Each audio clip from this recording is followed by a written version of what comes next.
Hola, muy buenos días. Mi nombre es Liliana Jofré y seré la asesora quien va a analizar el código de CPC, que es la Confederación de la Producción y del Comercio, y voy a hacer todas mis observaciones y contarles todo lo que considero que está erróneo y lo que está débil.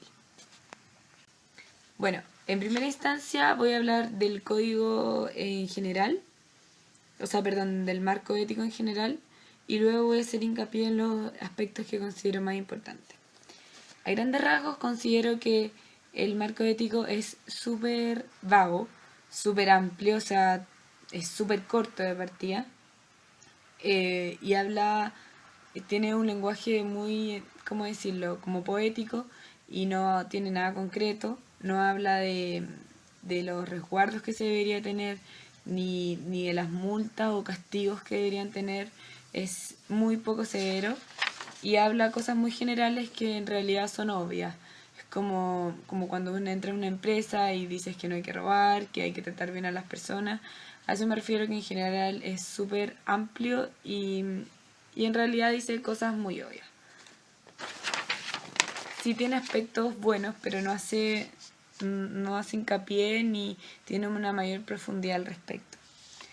Primero voy a decir lo que considero que está bueno, pero que sin embargo está muy vago, que dice que las empresas tienen que ser el motor de la actividad económica, el crecimiento y el desarrollo de las naciones, y que no tiene que solamente considerar la eficiencia de los recursos, sino que también tiene que considerar el desarrollo de las personas y de la sociedad. O sea, eso ya es un elemento muy importante que antes no se consideraba y que últimamente se está considerando, el hecho de que no solamente, por ejemplo, una hidroeléctrica, si va a hacer alguna intervención, no solamente tiene que considerar la eficiencia de los recursos, ni también la rentabilidad del negocio, sino que también tiene que considerar, en este caso en la hidroeléctrica, en qué condiciones van a estar las comunidades luego de la intervención, etc. Entonces, por un lado encuentro positivo que mencione este punto, pero vuelvo a repetir que es muy vago, lo dicen muy por encima y no hacen énfasis. También habla de que los nuevos líderes van a tener que ser empáticos con las necesidades y desafíos de la sociedad. Nombrar la empatía también hace que sea un elemento muy muy positivo y que antes tampoco se consideraba. Bueno, ahora voy a hablar de cada elemento del código, ya que acabo de hablar del código en general. Primero, hablan de la perfección del hombre y el bien común. Ese es el primer punto del marco ético. Y en realidad es un párrafo muy pequeño que dice que se deben mejorar lo que yo considero más importante, mejorar los ingresos de los trabajadores y también sus condiciones laborales. Bueno, en este sentido, si bien es cierto que el foco son los sueldos de los trabajadores y que estos se desarrollen personalmente, no se hace mucho énfasis al respecto. Lo que yo recomiendo es tomar la opinión de Amartya Sen, que es un economista muy connotado, proveniente de la India, y quien nos habla del concepto de justicia social. Y, por ejemplo, habla también del concepto de capability.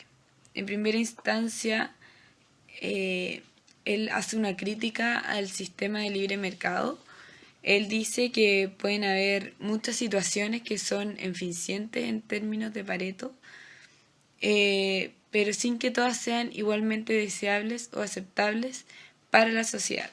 Y esto se relaciona directamente con la justicia social. Él tiene una propuesta súper particular y súper bien definida. Él propone como solución al problema un camino coherente y satisfactorio para deducir las preferencias de la sociedad a través de las preferencias individuales. Y esto le permite a las personas encontrar el estado social resultante de las elecciones colectivas. Esto también permite ordenar y evaluar estados sociales a partir de la construcción de indicadores de bienestar. Él hace mucho énfasis en el bienestar de las personas, en que ellas, para ser más productivas, tienen que estar felices y tienen que hacer realmente lo que les gusta. Él también dice que los modelos se plantean hoy en día, modelos económicos, en base a supuestos muy fuertes, supuestos que no se cumplen en la vida real. Y ese es el gran problema. Obviamente, si hay un escenario ideal, el sistema de libre mercado puede llevar a una eficiencia Pareto, pero esto no se ve reflejado en una situación económica real, dado que las condiciones que asume son demasiado restrictivas. Bueno, otro concepto muy importante en torno a la realización de las personas es el concepto de capability propuesto por Amartya Sen, el cual tiene como objetivo evaluar el bienestar y la libertad que poseen las personas para hacer aquello que realmente les gusta y les agrega valor a su vida. Para Zen no es factible preguntarse sobre el grado de satisfacción de las personas ni por la cantidad de recursos con el que ellas cuentan para llevar un tipo de vida u otra, sino por lo que estas personas son capaces de hacer o ser realmente. En el fondo, que puedan realizarse como personas y ser lo que ellas realmente quieren ser. Y desde esa mirada se analizan problemas sociales que afectan directamente al bienestar humano, como la desigualdad, la pobreza, la calidad de vida, la ausencia del desarrollo humano y la injusticia social. Y acá es donde se relaciona el concepto de capability con la injusticia social y se realiza una nueva mirada de estos problemas. El enfoque de capability, como ya lo mencioné, tiene diversas implicancias para la justicia social. Por un lado, propone evaluar los alcances y límites de una sociedad verdaderamente libre y justa. Y además se afirma que las instituciones del interior de la sociedad deben emprender demandas para mejorar la calidad de vida de sus miembros en pos de la justicia social. O sea, todo lo que acabo de decir de la justicia social y el concepto de capability propuesto por Amartya Sen tiene relación con el primer punto del marco ético, que es la perfección del hombre y el bien común. Como dije, este es muy breve y considero que se deben hacer una investigación mucho más profunda e incluir estos conceptos de capability y justicia social. Bueno, el segundo punto que considera el marco ético es la vocación de servicio. Esto también está muy relacionado con el concepto de capability que ya expliqué, que para que las personas sean felices deben estar en los puestos donde realmente se sienten cómodos. O sea, hay muchas personas que les gusta ser profesores y que prefieren estar en cargos de profesores a pesar de que tal vez, no sé, un profesor de colegio gane menos plata que si hubiera estudiado otra carrera, solamente por su vocación se dedicaron a lo que realmente les gustaba. Eso es muy valorable y las empresas deben proveer las condiciones para que la gente que realmente tenga la vocación de servicio esté en los puestos indicados y que no lo hagan por ganar plata o porque no tuvieron otra opción, etc. En mi opinión, son las empresas las que se deberían preocupar de eso, de hacer una selección importante y también de generar los cargos y puestos de trabajo que busquen la vocación de servicio, no solamente un perfil determinado que se pueda construir, sino que sea algo con lo que realmente uno nace.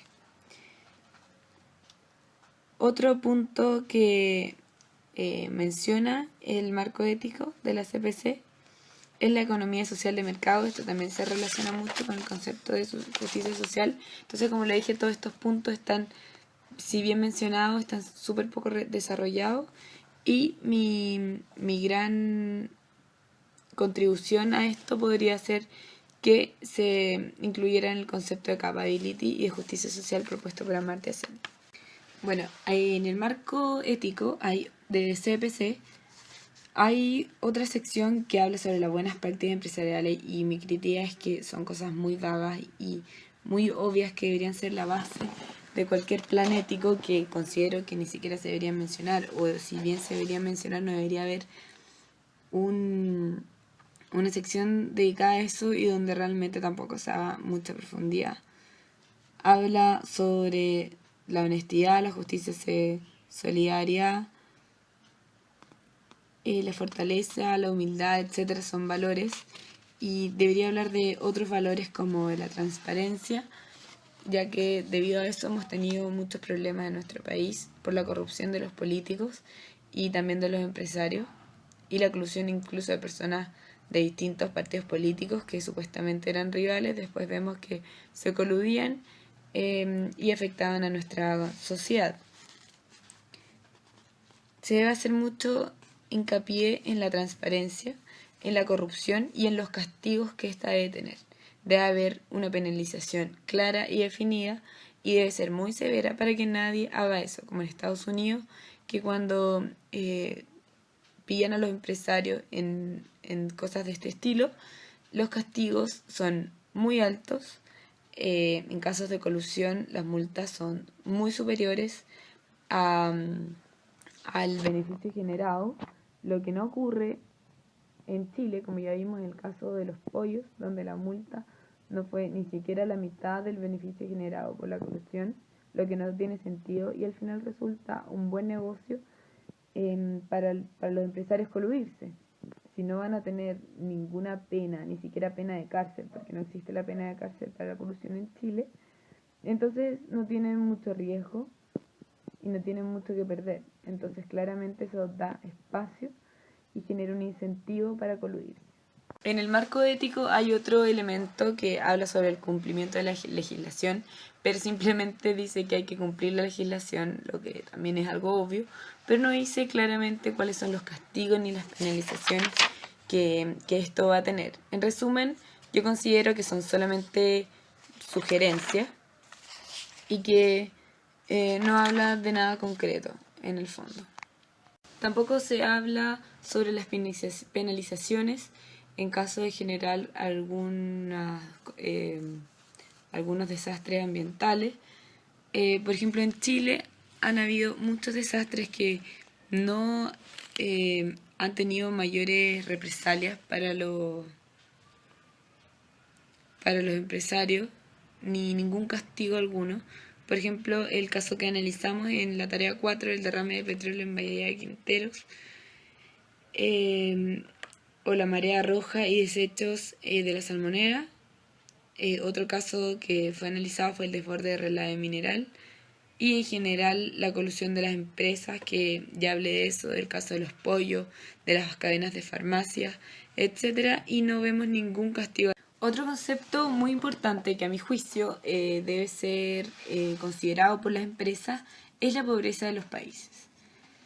Existen muchas definiciones diferentes de pobreza, también dependiendo de la cultura y el país en el que nos encontremos.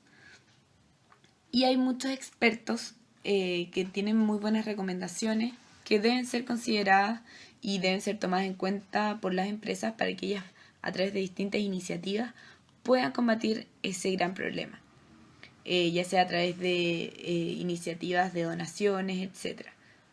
Es un punto fundamental que debe ser tomado por las empresas.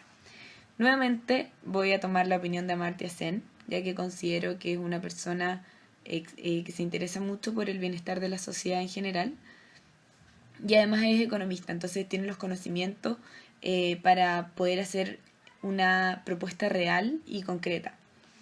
Con respecto al problema de la pobreza, Amartya Sen hace énfasis en que hay que encargarse de los problemas como la desnutrición, el analfabetismo y la mala salud, que lamentablemente continúan estando presentes en la India, que es su país natal. Afirma que el debate público y la transparencia, con esto nos referimos específicamente a la rendición de cuentas de los políticos, son la fuente más importante de cambio social, ya que así todos pueden aprender del otro. Además, insiste en que los ciudadanos deben conjugar de manera equilibrada lo privado con lo público, ya que tanto el Estado como el mercado realizan importantes contribuciones y que al final del cabo son necesarias para la sociedad. Esto es muy importante, ya que él hace el equilibrio entre el Estado y el mercado. Estos deben conversar y deben tomar decisiones en conjunto, obviamente, para el bien de todos y para el bien de la comunidad en general. Amartya habla de que el mercado es muy necesario, es por eso que las empresas son necesarias, pero siempre deben estar construidas en base a lo que va a pasarle a la sociedad. A mi juicio, las empresas deben tener un departamento exclusivamente de acción social, donde deben preocuparse por estos problemas como la pobreza y sobre todo de los niños pobres, ya que ellos son los que pueden cambiar su futuro y salir adelante. Considero que es un punto tan importante que debería ser incluido en el cuadro y el marco ético de toda empresa, y obviamente incluido en el de CPC. Bueno, esas han sido mis recomendaciones, espero haberles sido útil y espero también que consideren toda mi asesoría. Muchas gracias.